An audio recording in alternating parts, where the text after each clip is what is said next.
Sinuportahan ng aming mga sikat na aktor na sina Tagbabuyek Usten at Engin Acurec ang manlalaro ng putbol na si Mera Demiral.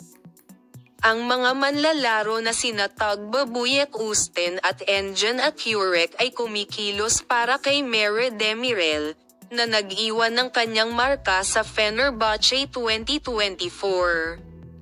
Sinubukan ng mga manlalaro na ay protesta ang kawalang katarungang ginawa kay Mera Demiral sa pamamagitan ng pagsuporta sa buzzcut sign sa kanilang mga social media account.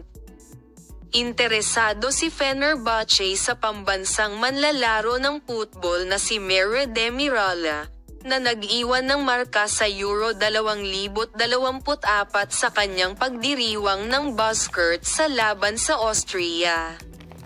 Sina Engin Acurec at Yap Tagbabuyek Usten ay sumuporta sa hakbang na ito ng manlalaro at nagprotesta sa kawalan ng katarungan.